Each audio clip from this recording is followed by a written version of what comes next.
Rector ناسٹ، students, میرے وزیر، میں سب سے پہلے تو اپنی خوشی کا اظہار کرنا چاہتا ہوں کہ میرے دسمبر میں آنے سے اور اب تک ایک کم از کم ناسٹ نے وہ چیز پروڈیوس کی جو بڑی بنیادی چیز ہے۔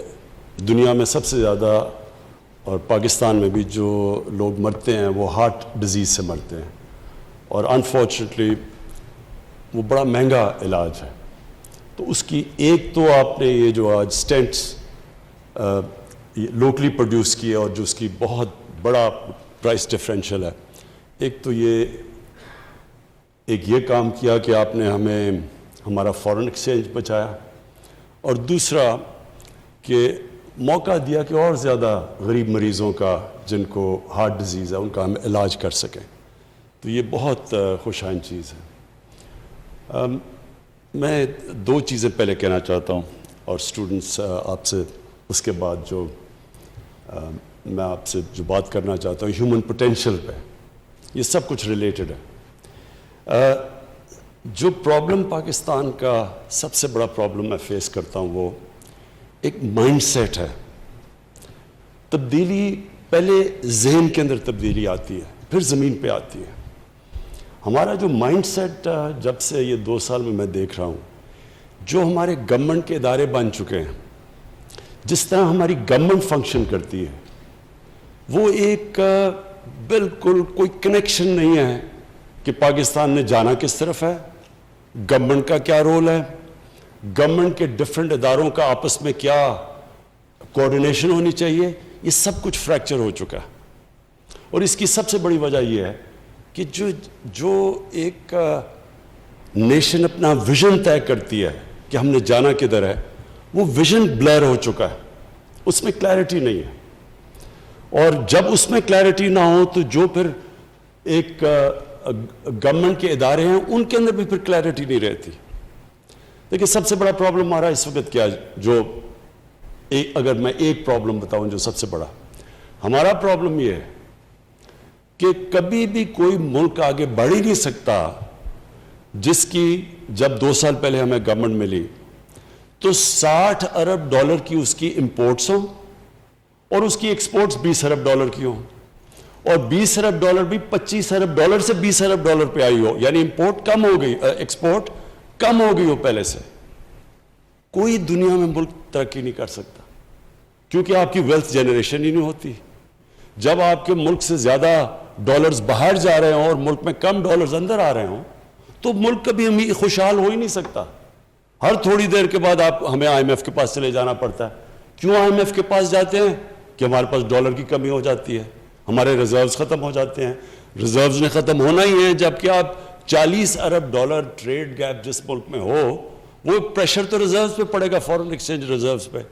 جب ریزروز کم ہوں گے روپیہ گرنا شروع ہو جائے گا، جب روپیہ گرے گا تو مہنگائی آئے گی، کیونکہ ساری چیزیں جو ہم امپورٹ کرتے ہیں، تیل ہے، جو گیس، جو بنیادی جو پھر ٹرانسپورٹ میں جاتی ہیں، جو بجلی بنانے میں جاتی ہیں، سب مہنگی ہو جاتی ہیں۔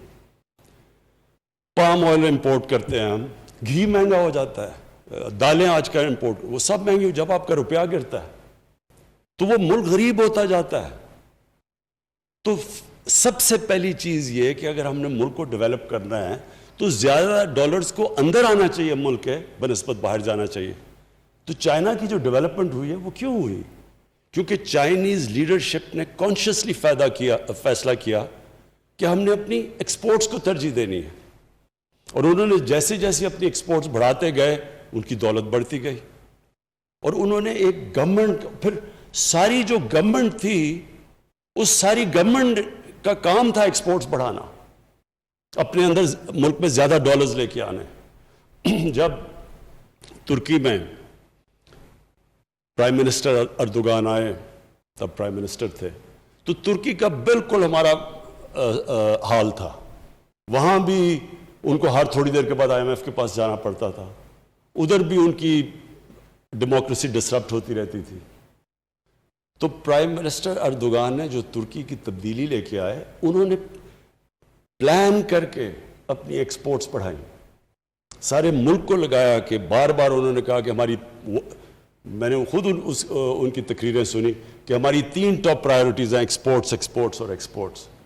تو ہم نے تو کبھی کسی سے یہ نہیں سنا کہ آج اگر ہمارا وہ ملک جو سب سے 60s کے اندر ایکچولی ہماری ایکسپورٹس بڑھ رہی تھی, 60s کے اندر پاکستان کا ڈائریکشن ٹھیک تھا, انڈسٹریلائز ہو رہا تھا پاکستان, لیکن 70s کے اندر ایک ڈفرنٹ مائنڈ سیٹ آ گیا, وہ بھی کنفیوز مائنڈ سیٹ کہ سوشلزم, اسلامک سوشلزم, اس کے اندر انہوں نے 22 فیملیز کا نام لے لیا کہ جی ساری دولت 22 فیملیز کے پاس چلی گئی ہے. تو اس کا مقصد یہ ہونا چاہیے تھا کہ 22 فیملیز سے ری ڈسٹریبیوشن کرواتے ہیں, اس کا جو بھی پروفیٹیئرنگ کو ختم کر کے پروفٹ میکنگ کو اٹریکٹیو کرتے تاکہ اور انویسٹر آتے, 22 کی جگہ اور فیملیز ہو جاتی. لیکن وہ پیسہ جو ان سے ویلتھ کریشن ہوتی وہ پھر نیچے جاتی, تو نیچے سے لوگوں کو اوپر اٹھاتے, جو چائنا نے کیا. بدقسمتی سے وہ مائنڈ سیٹ آ گیا, نیشنلائزیشن آ گئی, ہماری جو ساری انڈسٹریلائز ہو رہا تھا پاکستان اس کو چوک کر دیا, اور آج تک پاکستان اس مائنڈ سیٹ سے نہیں نکلا. تو یہ جو آپ نے, یہ ایک بڑا اچھا سٹیپ ہے کہ ہم نے فیصلہ کیا کہ ہم اپنے سٹینڈز بنائیں گے. ہم ان دنیا میں کم ملک ہیں جو کہ اپنے اب سٹینڈز بنا رہے ہیں, اور ایکچولی جو ملک نیوکلیئر ٹیکنالوجی ڈیولپ کر سکے تو اس کے لیے تو اور بہت چیزیں آسان ہونی چاہیے تھی, لیکن یہ فریکچر تھا. ہماری ڈیفنس پروڈکشن کئی دفعہ ایک جو نیوکلیئر ٹیکنالوجی ڈیولپ کر رہی تھی اس کی کوئی پرائیویٹ سیکٹر سے کنیکشن نہیں تھی. امریکہ کے اندر جو ساری گروتھ ہوئی ہے پرائیویٹ سیکٹر میں وہ کنیکٹ ہوئی ہے ان کی ڈیفنس پروٹیکشن سے, اور ملے ہوئے ہیں وہ اکٹھے, تو وہ پاس آن کرتے ہیں ایک دوسرے سے, گین کرتے ہیں. تو ہمارا کوئی کنیکشن نہیں تھا. پھر دوسرا کہ جو انڈسٹری کی اور جو ایکیڈیمیا کی جو لنکیجز تھی وہ بھی نہیں تھی, کیونکہ ساری دنیا میں یہ کنیکٹڈ ہوتے ہیں. آکسفورڈ یونیورسٹی میں انڈسٹریز کنیکٹڈ ہوتی ہیں ویریس کالجز سے اور فیکلٹیز سے, اور اسی طرح پھر وہ دونوں ایک دوسرے کو بینیفٹ کرتی ہیں. یہاں ہم گریجویٹس پروڈیوس کرتے ہیں, وہ بیچارے بے روزگار پھر رہے ہوتے ہیں کیونکہ کنیکشن ہی نہیں ہے ان کا انڈسٹری کے ساتھ یا جو پاکستان کی نیڈز ہیں.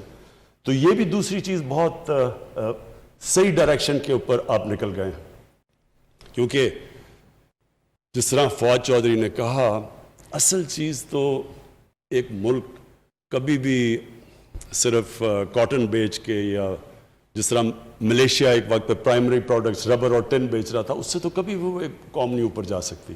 قوم تو جب ویلیو ایڈ کرتی ہے اپنے پروڈکٹس پہ تو تب اوپر جاتی ہے. تو چھوٹا سا سنگاپور اگر اس کی 300 ارب ڈالر سے زیادہ ایکسپورٹس ہیں اور ہم 22 کروڑ کے لوگ اور ہماری 25 ارب ڈالر کی اگر ایکسپورٹس بھی ہیں, تو اس میں ایک بڑا غلط ڈائریکشن پہ پاکستان نکلا ہوا تھا. تو اب یہ اس کو ڈائریکشن کو ٹھیک کرنا ہے اور مائنڈ سیٹ کو ٹھیک کرنا ہے. جو ہمیں چیلنج آ رہا ہے گورنمنٹ ڈپارٹمنٹس کو بتانا ہے کہ آپ کا کام ہے کہ اس ڈائریکشن پہ جو بھی ایکسپورٹ انڈسٹری جو بھی ایکسپورٹس کی طرف جا رہا ہے, جو انڈسٹریلائز پاکستان کو کرنا چاہتا ہے, ویلتھ کریشن کی طرف جاتا ہے, ساری گورنمنٹ ڈپارٹمنٹس اس کی مدد کرنی چاہیے.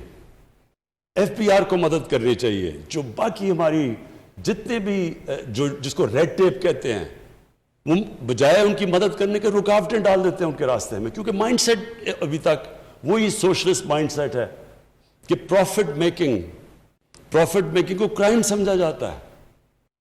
وہ 70s میں مجھے ابھی بھی یاد ہے کہ جو 70s کے پولیٹیشنز تھے ان میں ایک ہمارے ساتھ بھی آئے. ہم نے جب پارٹی شروع کی تو مجھے وہ یاد ہے, وہ اپنی تقریر شروع ہی کرتے تھے جاگیردار کو پہلے برا بھلا اور اس کے بعد سرمایہ کار کو برا بھلا. تو اگر سرمایہ کاری نہیں ہوگی, انویسٹمنٹ نہیں ہوگی, تو ملک آگے کیسے بڑھے گا, ویلتھ کریشن کیسے ہوگی. جو ہمارا گورنمنٹ کی جو ہم کوشش کر رہے ہیں, آپ مائنڈ سیٹ چینج کر رہے ہیں کہ ویلتھ کریشن, ایک ملک کے اندر انویسٹمنٹ ہو, بزنس چلے, باہر سے لوگ آئیں. جو ہمارے سب سے بڑا پاکستان کا ساسا اوورسیز پاکستانی ہے. لوگ اس چیز کو سمجھتے نہیں ہیں کیونکہ لوگوں کا انٹریکشن ان سے نہیں ہے. میرا سب سے پرانا انٹریکشن اوورسیز پاکستانی سے, جب میں کرکٹ کھیلتا تھا تب میں جب دنیا میں جاتا تھا تو پاکستانی آتے تھے جو وہاں باہر بیچارے، وہ سب سے زیادہ پیٹریوٹک پاکستانی ہے. وہ جب باہر جاتا ہے ملک، جب باہر کے معاشرے میں جب وہ رہتا ہے تو اس کو اپنے ملک کی زیادہ قدر ہو جاتی ہے. اور خاص طور پہ اب جو اسلاموفوبیا ہے باہر، ان کو تو اور زیادہ قدر ہے پاکستان کی. ہم تو وہ خوش قسمت ملک ہیں، اگر ہم اپنی انوائرمنٹ ٹھیک کر دیں، اگر ہم ریسیپٹیو ہو جائیں تو سب سے زیادہ اس ملک کو جو بینیفٹ کرے گا وہ اوورسیز پاکستانیز ہیں. ان کا سکلز ہیں، ان کے پاس ہر چیز میں ایکسپرٹیز بیٹھی ہوئی ہے باہر، زبردست انٹرپرینرز باہر بیٹھے ہوئے ہیں، ہر ایریا میں پروفیشنلز بیٹھے ہوئے ہیں. ہم نے صرف ایک ملک میں ماحول پیدا کرنا ہے تاکہ وہ واپس آئے. اور بدقسمتی سے جب ہماری گورنمنٹ شروع میں آئی تو مجھے بڑی افسوس ہوا کہ ہم وہ ماحول نہیں پیدا کر پائے. ایک دم آ گیا کہ جی یہ ڈیول نیشنل ہے، یہ تو جس طرح کوئی غدار ہو گیا. بھئی وہ ڈیول نیشنل کیوں بنا ہے؟ کیونکہ پاکستان کا بدقسمتی سے ہم نے اپنی فارن پالیسی اتنی بری طرح کنڈکٹ کی، ہمارا امیج اتنا برا تھا کہ ہر پاسپورٹ ٹریول کرنا مشکل ہو گیا تھا. تو ہم ان کو اس چیز پہ یہ نہ سمجھے، وہ لوگ ترستے ہیں پاکستان کے لیے، اور ان کے لیے صرف ہم نے ان کے لیے ہم نے صرف ایک انوائرمنٹ کریٹ کر دی ہے. اور جو ان کے پاس کیپٹل ہے، جو انویسٹمنٹ ہے، کسی کو یہاں اندازہ نہیں ہے کہ جس طرح کی وہ انویسٹمنٹ کر سکتے ہیں اس ملک کے اندر. اس کے بعد ہماری جو لنکیج ہے چائنا کے ساتھ، وہ ہمارے لیے بہت بڑی، اس ملک کے لیے بہت بڑا ایسٹ ہے. لیکن نمبر 1 ہمارا ایسٹ اوورسیز پاکستانی ہے. اور اس کے لیے پھر سے میں کہتا ہوں کہ ساری گورنمنٹ ڈپارٹمنٹس کو ہم جو اب کوشش کر رہے ہیں مائنڈ سیٹ چینج کرنے کا، کہ جب تک ہم اس ملک میں اپنی ایکسپورٹس بڑھائیں گے نہیں، جب تک کہ ہم یہ جو سٹینٹس امپورٹ سبسٹیوشن نہیں کریں گے، اپنے ڈالرز نہیں بچائیں گے، جب تک ہمارے پاس ایک ڈالر کا سرپلس نہیں ہوگا، ہم تو پھر اسی وشس سائیکل میں ہر تیسرے سال کے بعد IMF کے پاس جانا پڑے گا، کیونکہ ہماری امبیلنس ہو جائے گا، ٹریڈ امبیلنس یا کرنٹ اکاؤنٹ امبیلنس. اچھا جی، میں آپ کیونکہ مجھے موقع کم ملتا ہے آج کل اسٹوڈنٹ سے بات کرنے کا، تو یہ بڑا ضروری ہے میں آپ سے جو اپنا یہ ایکسپیرئنس شیئر کروں، کیونکہ میرے پاس شاید وہ ایکسپیرئنس ہے جو دنیا میں بڑے کم پاکستانیوں میں بہت کم لوگوں میں ہے، کہ دونوں ایک پاکستان کا ایکسپیرئنس اور ایک پھر میری بڑی ایک طویل عرصہ گزارا مغربی معاشرے میں، اور اس کو بڑا کلوزلی اندر سے اس کو آبزرو کیا. اور پھر میری ایکسپیرئنس اسپورٹس مین کا علیحدہ، پھر ایک پورا ایک ادارہ بنانا، اسکریچ سے کھڑا کرنا پورا ہاسپٹل، اور اس کے لیے جو فنڈ ریزنگ، اور وہ ایک اور ایکسپیرئنس تھا. اور پھر تیسرا پالیٹکس میں ایکسپیرئنس، جو کہ سب سے یونیک ایکسپیرئنس تھا، کہ ایک اپنی پارٹی بنا کے اور یہاں پہنچنا. تو جو میں آپ کو اپنے ایکسپیرئنس سے جو سب سے امپورٹنٹ چیز آپ کے لیے جو میں آپ کو ایک لیسن دینا چاہتا ہوں، جو آپ کے لیے بڑا کام آئے گا، وہ سب سے امپورٹنٹ چیز یہ ہے کہ انسانوں کو اللہ نے جب اشرف المخلوقات بنایا تو ایک چیز سمجھ جائیں کہ انسان کے پاس وہ پوٹینشل ہے جو کسی اور اللہ کی مخلوق کے پاس نہیں ہے. جب اللہ نے فرشتوں کو کہا کہ انسان کے سامنے جھکو، تو وہ بڑا ریلیونٹ آپ کے لیے سمجھنا ہے کہ اللہ نے جب شیطان نے نہیں جھکا تو اللہ نے تب کہا کہ میں نے ان کو وہ پاور دی ہے جو تمہیں بھی نہیں دی، جو وہ نالج دی ہے.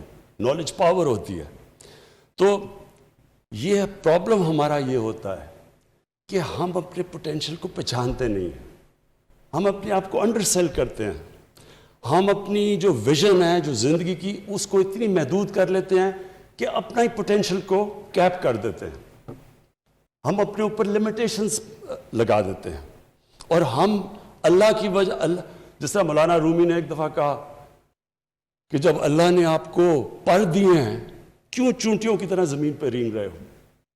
اللہ نے آپ کو وہ پوٹینشل دیا ہے جو شاید ہی کوئی انسان اپنی زندگی میں کوئی 5-10% پہ پہنچتا ہے. تو امپورٹنٹ چیز یہ ہے کہ یہ آپ نے پوٹینشل کو کیسے ریئلائز کرنا ہے، کیسے آپ نے اپنے پورے جو اللہ نے آپ کو صلاحیتیں دی ان پہ کیسے پہنچنا ہے. تو اس کے جو نمبر 1 ریکوائرمنٹ ہوتی ہے کہ آپ کی ویژن کیا ہے زندگی کی, آپ کیا بننا چاہتے ہیں, اور یہی پھر ایونچولی ملک پہ بھی ٹرانسلیٹ ہوتی ہے کہ ملک کیا بننا چاہتا ہے.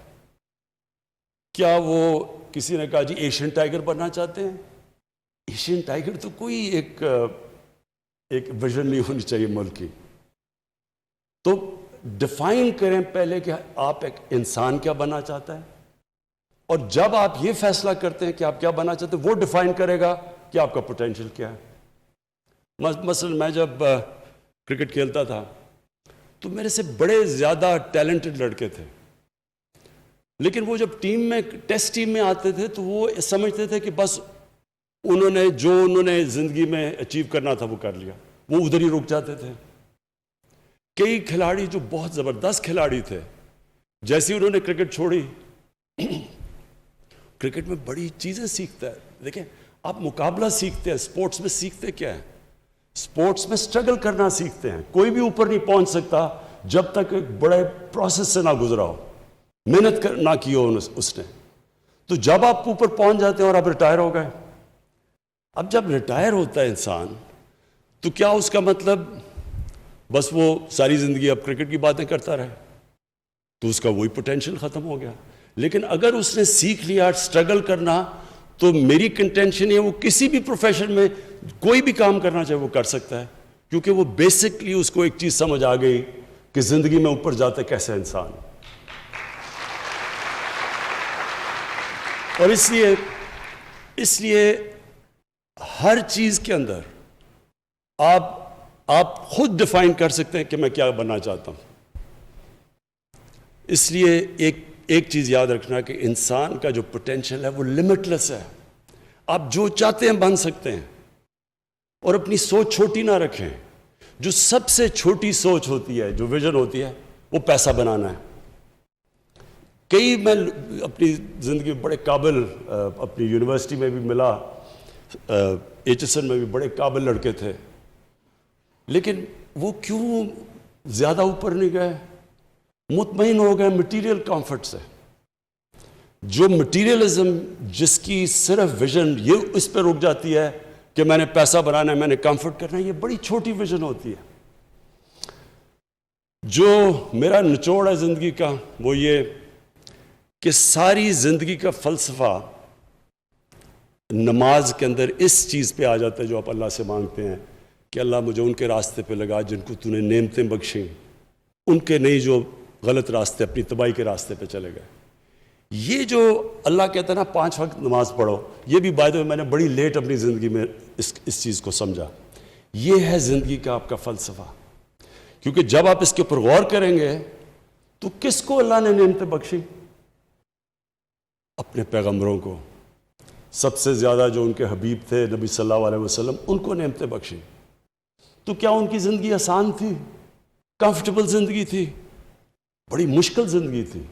جیسے ہی اللہ نے ان کو کہا کہ پیغام دو دنیا میں جا کے, تو جیسے ہی وہ اللہ کے پیغمبر بنے ان کی زندگی تو مشکل ہوتی گئی. تو کیا ہم وہ مشکل زندگی مانگ رہے ہیں؟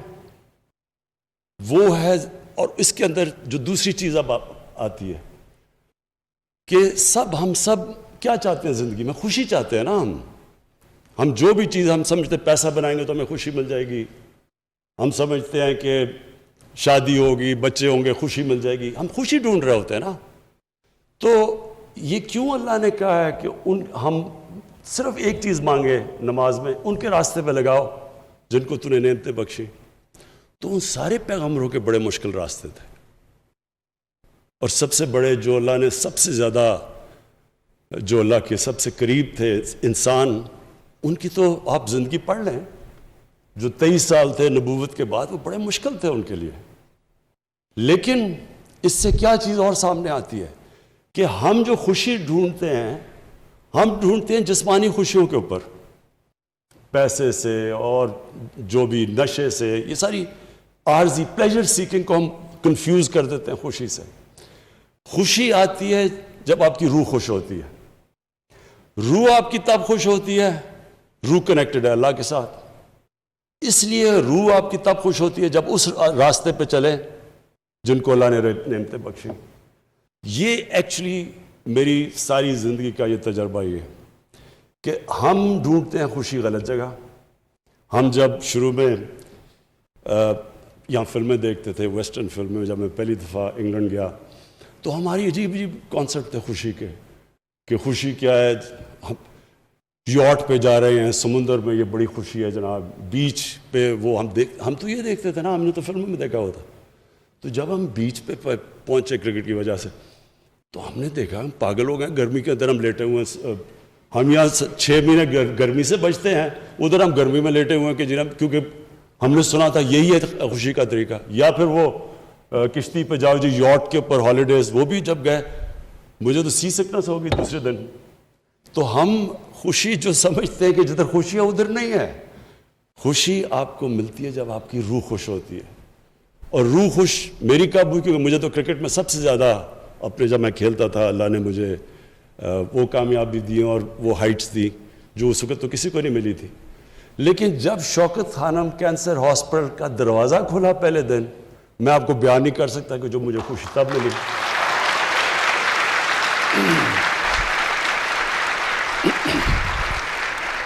کہنے کا میرا مقصد یہ ہے کہ دیکھیں خوشی اللہ دیتا ہے، کیونکہ آپ کی روح جب خوش ہوتی ہے اس کا مطلب آپ صحیح راستے پہ ہیں. تو یہ یاد رکھیں کہ یہ جو ہم سارا وقت خوشی ڈھونڈتے ہیں وہ سارا فلسفہ ادھر ہے کہ اللہ ان کے راستے پہ لگا جن کو تو نے خوشیاں دی، ان کے نے جو غلط راستے پہ چلے گئے. یہ آپ کو قرآن بار بار کہتی ہے کہ سوچو، ڈیلیبریٹ کرو، جائزہ لو، اپنی زندگی کا دیکھو، ہر جگہ اللہ کے اشارے ہیں. جتنا آپ اس کے اوپر کانسنٹریٹ کریں گے کہ وہ آپ کو شو کرے گا کہ آپ کا راستہ کیا ہے، جو آپ کا قبلہ کیا ہے، زندگی کا مقصد کیا ہے. 2 چیزیں سائنس آپ کو کبھی نہیں بتا سکے گی کہ اس دنیا میں آنے کا مقصد کیا ہے اور جب ہم مرتے ہیں تو اس کے بعد ہمیں کیا ہوتا ہے. اس کی صرف اور صرف آنسر اللہ نے جتنے بھی دنیا میں اپنے مذہب دیے ہیں انہی کے اندر صرف آنسر ہے. کسی سائنس میں نہیں اس کی آنسر. اور وہ اس کے اوپر وہ سارا فلسفہ ختم ہو جاتا ہے اس چیز کے اوپر کہ اللہ ان کے راستے پہ لگا جن کو تو نے نعمتیں بخشی. آپ سب کے لیے جو سب سے امپورٹنٹ چیز ہے کہ آپ کی ویژن کیا ہے، یہ ڈٹرمن کرے گا آپ کا پوٹینشیل کتنا ہوگا، کدھر تک آپ دنیا میں پہنچیں گے. نمبر 2، جتنی آپ کی بڑی ویژن، اونچی ویژن ہوگی اتنی آپ کو مشکلوں کا سامنا کرنا پڑے گا. زندگی جب آپ سٹرگل کر رہے ہوتے ہیں اور جب آپ بڑی کسی بھی ویژن کی طرف جا رہے ہوتے ہیں، کبھی اسٹریٹ لائن میں زندگی نہیں جاتی، ہمیشہ سائیکلز میں جاتی ہے. جو آپ کو آپ کی کامیابی وہ ڈپینڈ کرے گی کہ آپ دونوں اوپر اور نیچے سائیکل پہ آپ کیسے ریئیکٹ کرتے ہیں. جو اوپر کے سائیکل کے اوپر کمپلیسنٹ ہو جاتا ہے اس کا مطلب کہ اس کا نیچا سائیکل زیادہ ہو جاتا ہے. اور جو نچلے سائیکل کے اوپر جب برا وقت ہوتا ہے اس میں سیکھتا ہے، سول سرچنگ کرتا ہے، اپنی غلطیوں کا جائزہ لیتا ہے، پھر محنت کر کے پھر جب آتا ہے تو اس کا سائیکل وہ اور اوپر چلا جاتا ہے. اس طرح دنیا کی زندگی کی سٹرگل جاتی ہے.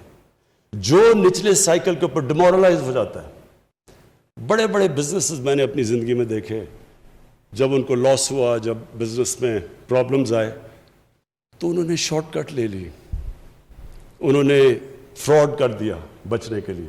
تو جب آپ نچلے سائیکل کے اوپر ڈیمورلائز ہو جاتے ہیں، آپ کوئی فراڈ کرتے ہیں، وہ آپ کی زندگی کا پوٹینشیل ختم ہو جاتا ہے. اس کا مطلب کہ آپ اوپر نہیں واپس آ سکتے. تو جو نچلے سائیکل کے اوپر جب مشکل وقت ہوتا ہے اس میں صبر کرتا ہے. اللہ قرآن میں کہتا ہے کہ میں تمہیں بار بار آزماؤں گا. اللہ کی آزمائش بار بار آتی ہے. نبی صلی اللہ علیہ وسلم کے اوپر کتنی آزمائشیں آئیں، تو کبھی کسی نے آپ ان کی کتنی بھی لائف ہسٹری پڑھیں، کبھی کسی نے ان کو ڈیمورلائز دیکھا، کبھی کسی نے ان کو دیکھا کہ وہ ڈپریس ہو گئے. وہ ہر آزمائش کو لیتے تھے اللہ کی طرف سے، اور پھر جو مقام اللہ نے ان کو دیا تو کسی نے بھی, آپ چاہے اسلام کے آپ مسلمان ہیں یا نہیں, دنیا کی تاریخ میں کسی انسان کو وہ مقام ملا نہیں, نہ مل سکتا ہے جو نبی صلی اللہ علیہ وسلم کو ملا. اور اس کی وجہ ہے, اور اسی لیے قرآن کے اندر ہمیں کہا گیا کہ ان کی زندگی سے سیکھو, ان کی سنت پہ چلو. یہ بھی بڑا امپورٹنٹ ہے آپ کے لیے سمجھنا. میں نے کئی دفعہ لوگوں سے بات کرتا ہوں اس چیز کی, تو لوگ مجھے کہتے ہیں کہ جی وہ تو اللہ کے پیغمبر تھے, تو ہم ان کی زندگی کیسے ہم ان کو کیسے فالو کر سکتے ہیں؟ قرآن نے اس لیے ہمیں کہا ہے, اللہ کو نہیں پتا وہ ان کے پیغمبر تھے, لیکن اللہ نے ہمیں کہا ہے کہ ان کی زندگی پہ چلو, ان کی زندگی سے سیکھو, ان کی سنت پہ چلو. مطلب اس کا یہ ہے کہ اگر آپ نے اوپر جانا ہے تو ان کی زندگی سے سیکھو, کیونکہ وہ ایک رول ماڈل ہے, ان کو اپنا رول ماڈل بناؤ. ہم ان کو صرف یعنی جو نیگیٹو سائڈ ہے سیکولرزم کی, ہم یہ کیا کر دیتے ہیں کہ اس کو دین کے اندر ساری نبی صلی اللہ علیہ وسلم کی زندگی اور قرآن کو دین کی طرف کر دیتے ہیں, اپنی زندگی کو علیحدہ کر دیتے ہیں. یہ ہمارا سب سے بڑا پرابلم ہے. وہ ہماری ڈیلی زندگی کے اندر لیسنز آتے ہیں. جتنی آپ ان کی زندگی اسٹڈی کریں گے, آپ کو ہر وقت زندگی کے اندر وہ ڈائلیماز ہوں گے. 5 وقت کی نماز کیوں ہے؟ کیونکہ دن میں, مجھے کئی دفعہ دن میں کتنی دفعہ ہوتا ہے کہ 2 راستے آ جاتے ہیں, اس راستے پہ جانا ہے یا اس راستے پہ جانا ہے. کئی دفعہ آپ کو یہ پرابلم, آپ کو ہر وقت جتنی آپ اسٹرگل کرتے رہیں گے, آپ کے سامنے 2 راستے آ جائیں گے. اور وہی ہوتا ہے آپ کی کامیابی یا آپ کی فیلئر کے راستے. وہی ہے کہ ان کے راستے جن کو نعمتیں بخشی, یا وہ راستے پہ چلے جاؤ جو آپ کی تباہی کا راستہ ہے. اور پھر ایک قرآن کی آیت ہے کہ کئی چیزوں کو جو آپ اچھا سمجھتے ہیں وہ آپ کے لیے بری ہیں, اور جن کو آپ برا سمجھتے ہیں وہ آپ کے لیے اچھی ہیں. اس پہ بھی جب آپ غور کریں گے تو آپ سمجھیں گے کہ ہمارے سامنے ہمیشہ ٹیمپٹیشن ہوتی ہے آسان راستہ لے لو. کئی دفعہ ٹیمپٹیشن آتی ہے کہ کون سٹرگل کرے سارا وقت, صبح اٹھو وہ سارے ڈاکو کٹھے ہو کے کبھی کچھ کریں کبھی کریں, آسان راستہ لے لو, کمپرومائز کر دو, ان کو معاف کر دو, ان کو NRO دے دو. آسان راستہ ہے, زندگی آسان ہو جائے گی, چپ کر کے آرام سے ہم بھی پارلیمنٹ میں تقریریں کریں گے, 4-3 سال گزر جائیں گے. لیکن یہ تباہی کا راستہ ہے. یہ یاد رکھیں کہ جو آپ کی بہتری کا راستہ ہے وہ ہمیشہ آسان نہیں ہوتا, اس میں بڑے فیصلے کرنے پڑتے ہیں, مشکل فیصلے کرنے پڑتے ہیں, اور وہی مشکل فیصلے آپ کو اوپر لے کے جاتے ہیں. تو آپ کو اللہ نے بڑی زبردست اپرچونٹی دی ہے. نسٹ کی جو ابھی ریکٹر صاحب آپ نے باتیں کی, مجھے بڑی خوشی ہوتی ہے کہ ہماری ایک یونیورسٹی کوالٹی کی یونیورسٹی بن رہی ہے, اور اتنے تھوڑے ٹائم میں, کیونکہ 29 سال 30 سال تو کوئی زندگی نہیں ہے ایک یونیورسٹی کی. اس کے اندر ایک ماشاءاللہ آپ کی سٹینڈرڈز آ رہی ہیں, آپ نئی چیزیں کر رہے ہیں, آپ ہوپ دے رہے ہیں ملک کو. آپ کو دیکھتے دیکھتے اب اور بھی یونیورسٹیز کوشش کریں گی, ان کی بھی لنکیجز انشاءاللہ ہم کریں گے انڈسٹری کے ساتھ, تاکہ وہ بھی محنت کریں اور وہ بھی اپنے ڈیولپ کریں, نئی چیزیں کریں. تو آپ ایک راستہ بھی دے رہے ہیں باقی ایکیڈیمک انسٹیٹیوشنز کو, اور مجھے یہ بڑی خوشی ہے. مجھے یہ بڑی خوشی ہے کہ یہ آپ یہ ٹریل بلیز کر رہے ہیں باقی ایکیڈیمک انسٹیٹیوشنز کے لیے. اور میں آپ کو یہ شور کرتا ہوں کہ ہماری گورنمنٹ پوری آپ کی سپورٹ کرے گی, ساری ایک ہائر ایجوکیشن کی, نالج اکانومی کی, بلکہ ایجوکیشن کی ہم پوری سپورٹ کریں گے. ہمارا جیسے ہمارے, اور انشاءاللہ ملک صحیح راستے پہ نکلا ہوا ہے, جیسے ہمارے فائنینشیل حالات بہتر ہوتے جائیں گے, جو ہم ویلتھ کریٹ کرنے کی کوشش کر رہے ہیں, جیسی ہماری ملک میں ویلتھ کریشن ہوگی, تو نمبر 1 پرائرٹی ہماری ہوگی نالج اکانومی کی طرف. اپنے ایجوکیشن کے اوپر, ہائر ایجوکیشن پہ, ریسرچ پہ ہم میکسیمم اپنی توجہ دیں, تاکہ وہ اتنا بڑا ہمارا پوٹینشیل ہے, ہمارا 2nd ینگسٹ پاپولیشن ہے, انٹرپرائزنگ لوگ ہیں ہمیں اگر ایکسپرٹیز چاہیے تو ہمارے اوورسیز پاکستانیز بیٹھے ہوئے ہیں, ہر قسم کی ہم ایکسپرٹیز اٹریکٹ کر سکتے ہیں واپس پاکستان میں. ہم نے جب شوکت خانم کینسر ہاسپٹل بنانے شروع کیا تو سب نے مجھے کہا نہیں بن سکتا, کیونکہ انہوں نے کہا ایک اسپیشلسٹ کینسر ہاسپٹل کے لیے آپ کو ایکسپرٹیز چاہیے, وہ پاکستان میں نہیں ہے. جس طرح مڈل ایسٹ کے اندر جتنے بھی کینسر ہاسپٹلز ہیں ان کے اندر ایکسپرٹیز ساری باہر سے دنیا فارنرز آ کے کام کرتے ہیں, لیکن ہم کیوں بنا سکے؟ کیونکہ ہمارے پاس باہر ہر قسم کے ایکسپرٹس بیٹھے تھے، ڈاکٹرز بیٹھے تھے. جیسے ہی ہم نے ان کو انوائرمنٹ دی وہ پاکستان آ گئے اور انہوں نے وہ ایک کامیاب ہاسپٹل چلا دیا، جو کہ آج دونوں شوکت خانم کو ایک انٹرنیشنل ایکریڈیٹیشن ہے جوائنٹ کمیشن انٹرنیشنل کی. یہ دنیا میں سرٹیفائی کرتے ہیں ہاسپٹلس کی کوالٹی. تو 4 پاکستان میں ہاسپٹلز ہیں جو جوائنٹ کمیشن انٹرنیشنل کے سرٹیفائڈ ہیں. 2 ان میں سے شوکت خانم لاہور اور پشاور ہے.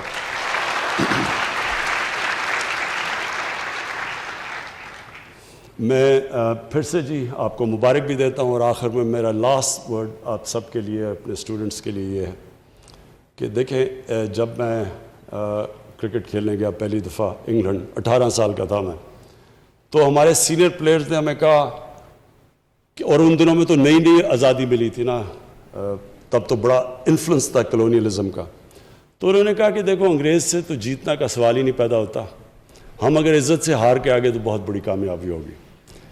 اب یہ سوچیں کہ 18 سال کا لڑکا وہ بڑے خواب دیکھ رہا تھا، اور انہوں نے آگے سے کہتے کہ جی عزت سے ہار گئے تو بہت بڑی کامیابی ہوگی. تو وہ مائنڈ سیٹ تھا. اور وہ 10 سال تک جب میں کرکٹ کھیلتا رہا، ہماری ٹیمیں اچھی بھی ہو گئی، ہم جیتے ہوئے میچ ہار جاتے تھے کیونکہ ہمارے میں سیلف بلیف ہی نہیں تھا. ہم اپنے آپ کو بلیو ہی نہیں کرتے تھے کہ ہم جیت سکتے ہیں. اور جب اس کے بعد ہماری جو 80s کے اندر ٹیمیں آئیں، وہ اتنی اچھی ٹیمیں نہیں تھی. جو کرکٹ جانتے ہیں 70s میں ہماری زیادہ کوالٹی کے پلیئرز تھے 80s کے بنسبت، لیکن وہ ٹیم اس لیے جیتنا شروع ہو گئی، اس کا مائنڈ سیٹ چینج ہو گیا، سیلف بلیف آ گیا کہ ہم جیت سکتے ہیں. اسی طرح پاکستان میں ہمیں ایک سیلف بلیف چاہیے کہ ہم سب کچھ پروڈیوس کر سکتے ہیں، ہمارے میں ابیلٹی ہے، ٹیلنٹ ہے، سب کچھ ہے، لیکن سیلف بلیف نہیں ہے. اور سیلف بلیف آپ کے انڈیویجولز کے لیے سٹرگل سے آتی ہے. جب آپ ایک نچلے سائیکل سے پھر اوپر اٹھتے ہیں، آپ کے اندر کانفیڈنس آ جاتا ہے کہ میں مقابلہ کر سکتا ہوں مشکل وقت کا. جیسے جیسے آپ یہ سائیکل سے اوپر جاتے جاتے ہیں، آپ میں ایونچولی سیلف بلیف آ جاتی ہے. سیلف بلیف یہ ہوتی ہے کہ جو بھی مشکل آئے گی میں اس کا مقابلہ کر سکتا ہوں. اور وہ ہوتی ہیں پھر ایک وننگ سوچ آ جاتی ہے. وہ ایک قوم میں آ جائے قوم اٹھ جاتی ہے، وہ ایک انڈیویجول میں آ جائے وہ اوپر آ جاتا ہے. یہ جو ایک کرکٹ ٹیم میں آ جائے اس کو کوئی ہرا نہیں سکتا جب اس اپنے آپ اندر بلیو کرنا شروع کرتی ہے. یہ ہماری کوشش ہے کہ پاکستانیوں کا مائنڈ سیٹ چینج کریں، کہ اپنے اندر بلیو کریں کہ کوئی بھی ہم دنیا کا کوئی بھی ہمارے سامنے آئے ہم سب کا مقابلہ کر سکتے ہیں. بہت بہت شکریہ. وزیر اعظم عمران خان نسٹ میں افتتاحی تقریب سے خطاب کر رہے تھے. ان کا کہنا تھا کہ ہمارے لیے سب سے بہترین رول ماڈل حضور نبی کریم صلی اللہ علیہ وآلہ وسلم کی ذات ہے. ان کا کہنا تھا کہ بہتری کا راستہ ہمیشہ آسان نہیں ہوتا، مشکل فیصلے ہی آپ کو اوپر لے کر جاتے ہیں. ہمارے پاس راستہ ہے کہ ہم اپوزیشن کو NRO دے دیں اور 5 سال پارلیمنٹ میں آرام سے پورا کریں. NRO دینا اور سمجھوتا کرنا آسان راستہ ہے. سارے ڈاکو اکٹھے ہو جاتے ہیں کہ NRO دے دیں. وزیر اعظم عمران خان نے کہا کہ زندگی میں آگے بڑھنے کے لیے ضروری ہے کہ آپ ٹھیک راستے پر چلیں. جب آپ کوئی فراڈ کرتے ہیں تو آپ کی زندگی کا پوٹینشل ختم ہو جاتا ہے. جتنا اونچا ویژن ہوگا اتنا ہی مشکلوں کا سامنا کرنا پڑے گا. خوشی کی تعریف کرتے ہوئے بیان کیا کہ مختلف جگہوں پر مختلف مواقع پر مختلف چیزوں کو حتمی خوشی سمجھتے تھے، لیکن شوکت خانم اسپتال کا جب دروازہ کھلا اس سے وہ خوشی ملی جسے بیان نہیں کیا جا سکتا. در حقیقت حقیقی خوشی اور حقیقی کامیابی اس راستے پر چلنے میں ہے جو کہ اللہ تعالیٰ کے انعام کردہ لوگوں کا راستہ تھا.